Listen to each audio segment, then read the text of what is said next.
ತೆಲಂಗಾಣದ ವಾರಂಗಲ್ನಲ್ಲಿ ನಡೆದ ರಾಷ್ಟ್ರೀಯ ಮುಕ್ತ ಚಾಂಪಿಯನ್ಶಿಪ್ನ ಹೆಪ್ಟಾಥ್ಲಾನ್ ಸ್ಪರ್ಧೆಯಲ್ಲಿ ಚಿನ್ನದ ಪದಕ ಪಡೆದ ಕಾರ್ಕಳ ತಾಲೂಕು ಕೆರ್ವಾಶೆ ಗ್ರಾಮದ ಅಕ್ಷತಾ ಪೂಜಾರಿ ಅವರನ್ನ ಭವ್ಯ ಸ್ವಾಗತದೊಂದಿಗೆ ಕಾರ್ಕಳಕ್ಕೆ ಬರಮಾಡಿಕೊಳ್ಳಲಾಯಿತು. ಇದೇ ಸಂದರ್ಭದಲ್ಲಿ ಜೋಡು ರಸ್ತೆ ಪೂರ್ಣಿಮಾ ಸಿಲ್ಕ್ಸ್ ವತಿಯಿಂದ ಕಿರಣ ರವಿಪ್ರಕಾಶ್ ಪ್ರಭು ಅವರು ಅಕ್ಷತಾರನ್ನು ಸನ್ಮಾನಿಸಿದರು. ಬಿಜೆಪಿ ರಾಜ್ಯ ವಕ್ತಾರ ಗಣೇಶ್ ಕಾರ್ಣಿಕ್, ಯುವರಾಜ್ ಶೆಟ್ಟಿ, ಯೋಗೀಶ್ ಸಾಲ್ಯಾನ್, ಭರತ್ ಶೆಟ್ಟಿ, ರವಿಕುಮಾರ್ ಶೆಟ್ಟಿ, ಚಿರಂಜೀವಿ ವಿಜಯ್, ಅಕ್ಷತಾ ಪೂಜಾರಿಯ ತಂದೆ ತಾಯಿ ಉಪಸ್ಥಿತರಿದ್ದರು. ಕಾರ್ಕಳಕ್ಕೆ ಹೊಸ ಮೆರುಗನ್ನು ಹೊಸ ಹೆಸರನ್ನು ತಂದುಕೊಟ್ಟ ಕೀರ್ತಿ ಅಕ್ಷತಾ ಪೂಜಾರಿ ಅವರು.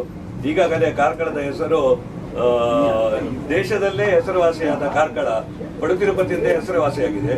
ಅದೇ ರೀತಿ ಈಗ ರಾಜಕೀಯ ಕ್ಷೇತ್ರದಲ್ಲಿಯೂ ಕ್ರೀಡಾ ಕ್ಷೇತ್ರದಲ್ಲಿಯೂ ಸಹ ಕಾರ್ಕಳ ತನ್ನ ಹೆಸರನ್ನು ಬೆಳಗಿಸಿಕೊಳ್ತಾ ಇದೆ.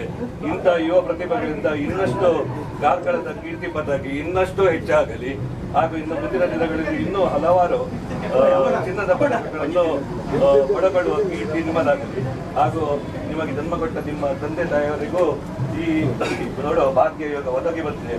ಇವರಿಗೂ ಎಲ್ಲ ನಿಮ್ಮ ಕುಟುಂಬಸ್ಥರಿಗೂ